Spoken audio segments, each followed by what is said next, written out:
Assalamualaikum warahmatullahi wabarakatuh. Alhamdulillahirabbil alamin. Wassalatu wassalamu ala Rasulillah ajmain. Amma ba'du. Alhamdulillah, pagi ini kita masih bisa melakukan kegiatan kita, yaitu mempelajari pelajaran PAI, yang mana hari ini kita akan bahas bab 2, yaitu tentang Asmaul Husna. Sebelum kita lanjut, saya pengen tanya bagaimana kabarnya hari ini ya. Mudah-mudahan kalian semua di rumah tetap sehat semua. Amin ya rabbal alamin. Oke,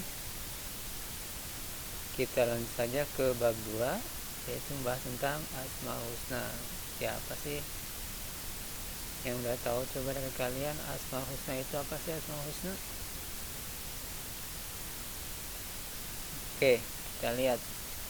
Asmaul Husna artinya nama-nama Allah yang baik, yang indah, yang agung, atau nama-nama yang mulia sesuai dengan sifat-sifatnya.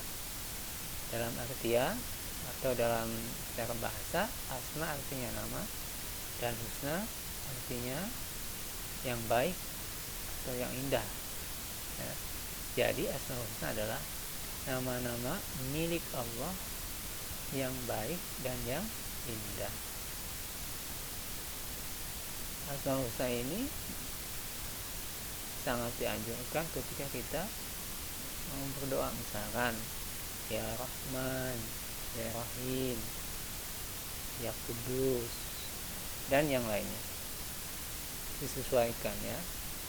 Asmaul Husna ini jumlahnya ada 99 yang perlu kita ketahui. Tapi di bab ini kita hanya akan bahas tentang 4 saja. Yang pertama, As-Somad, yang artinya Allah yang menjadi tumpuan atau Allah yang menjadi tempat meminta segala sesuatu. Yang kedua, Al-Muqtadir, artinya Allah yang maha kuasa. Yang ketiga, Al-Muqaddim, artinya Allah yang maha mendahulukan. Yang keempat, Al-Baqi, artinya Allah yang maha kekal. Oke, kita lanjut. As-Somad, yang pertama adalah As-Somad. As-Somad adalah, tadi sudah kita ketahui, As-Somad adalah di mana Allah itu tempat meminta. Artinya Allah Subhanahu wa ta'ala yang memenuhi segala kebutuhan makhluknya. Allah juga tempat meminta semua kebutuhan, permohonan, dan harapan semua makhluknya. Artinya, atau dengan kata lain, hanya kepada Allah kita meminta segala sesuatu yang kita butuhkan, yang kita harapkan ya, semuanya hanya kepada Allah. Nggak boleh kita minta kepada selain Allah. Kalau kita minta kepada selain Allah, maka kita termasuk orang yang musyrik atau orang yang mudah menduakan Allah. Sebagaimana dalam firman Allah Subhanahu wa taala dalam surat Al-Ikhlas, Qul huwallahu ahad, Allahus somad. Nah, itu ayat kedua, Allahus somad. Allah itu adalah tempat meminta. Cara meneladani sifat as-somad yaitu dengan memiliki sifat atau sikap sebagai berikut, hanya beberapa saja. Yang pertama, selalu meningkatkan diri untuk lebih maju dan berkembang. 2. Hidup sederhana dan tidak pelit dalam membelanjakan harta di jalan Allah. Iya, jangan pelit. Misalkan membelanjakan Allah untuk bangsid, apalagi dakwah ya, itu. Yang ketiga, suka membantu orang lain yang sedang membutuhkan.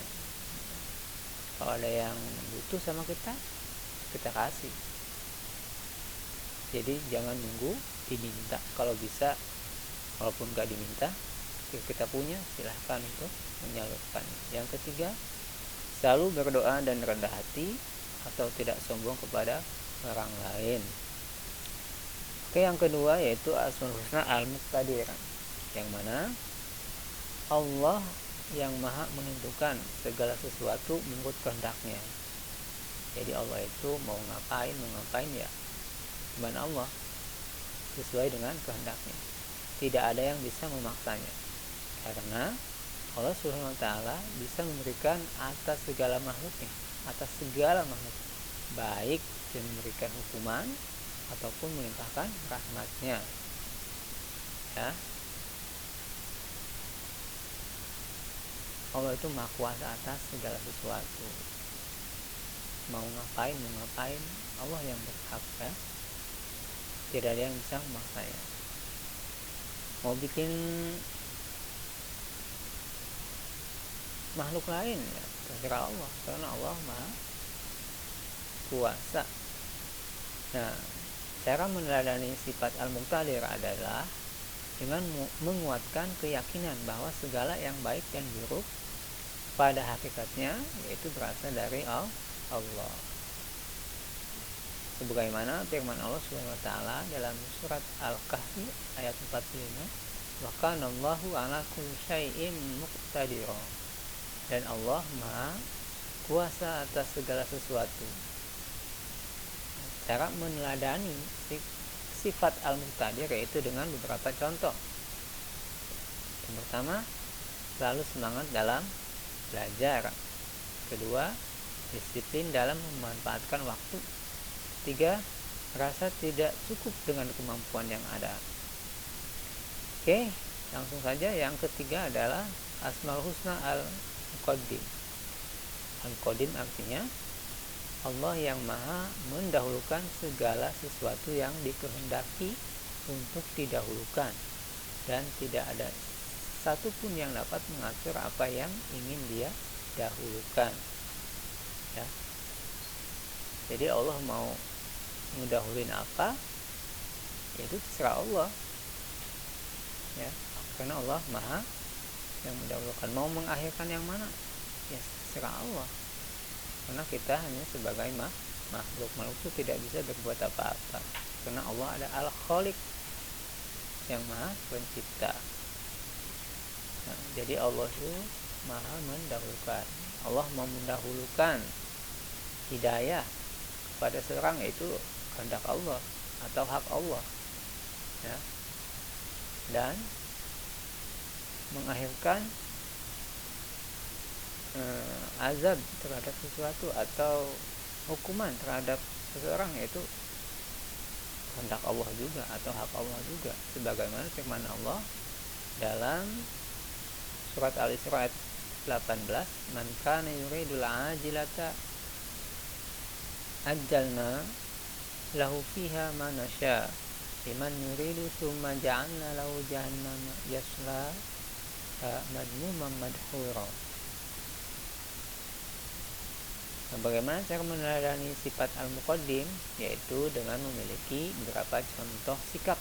Di antaranya, satu, lebih banyak berbuat daripada banyak berangan-angan. Jangan banyak ngayal, kerja, ya, langsung kerja yang baik-baik, atau ada sesuatu yang positif kerjakan. Jangan cuma ngayal, ngelamun, ya.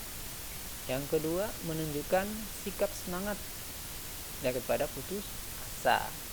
Yang ketiga, melakukan hal-hal yang lebih bermanfaat. Iya, kayak yang tadi, jangan banyak ngelamun. Kalau ada sesuatu yang bisa dikerjakan yang positif, ya silahkan langsung kerjakan. Oke, selanjutnya yang keempat adalah Al-Baqi.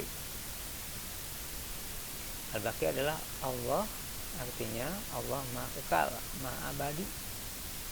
Karena Al-Baqi adalah sifat yang mutlak yang dimiliki oleh Allah. Kalau manusia itu fana sifatnya, kalau Allah Al-Khaliq Al-Baqi, dia kekal selama-lamanya. Allah tidak akan punah dan tidak akan binasa, ya. Kalau makhluk, manusia, hewan, tumbuhan itu pasti ada waktunya, ada batasnya, bisa meninggal, ya. Pasti buatan manusia, TV, kulkas itu pasti ada batas waktunya.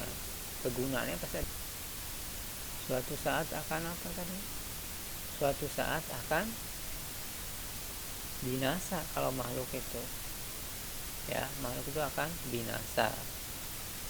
Bagaimana firman Allah Subhanahu wa taala dalam surat Ar-Rahman ayat 26-27, kullu man 'alaiha fan wa yabqa wajhu rabbuka dzul jalali wal ikram. Nah, itu. Bagaimana cara meneladani sifat al-baqi, yaitu dengan memiliki contoh sikap sebagai berikut. Yang pertama, cinta kepada Allah, yang mana Allah yang maha kekal itu lebih besar daripada cinta kepada yang lainnya. Jadi kita harus mencintai Allah yang maha kekal lebih besar daripada cinta kita kepada selainnya, yaitu kepada makhluk ya, misalnya kepada anak, harta, atau yang lainnya. Yang kedua, beribadah sebagai bekal untuk kehidupan akhirat. Jadi kita harus beribadah banyak yang baik-baik sebagai bekal kita di akhirat, karena kita di bumi ini hanyalah sementara saja. Yang ketiga, berhati-hati dalam melakukan sesuatu, karena segala tingkah laku kita, baik itu yang baik ataupun yang jelek, itu pasti akan dimintai pertanggung jawabannya. Faman ya'mal mithqala dzarratin khairan yarah wa man ya'mal mithqala dzarratin syarran yarah. Ya, itulah tadi Asmaul Husna, 4 Asmaul Husna yang sudah kita bahas hari ini. Mudah-mudahan bisa dipahami oleh teman-teman semua. Kalau ada salah, itu dari Ustaz ya. Mohon maaf apabila banyak kesalahan dan kekeliruan dalam penyampaian materi ini. Wabillahi taufiq wal hidayah.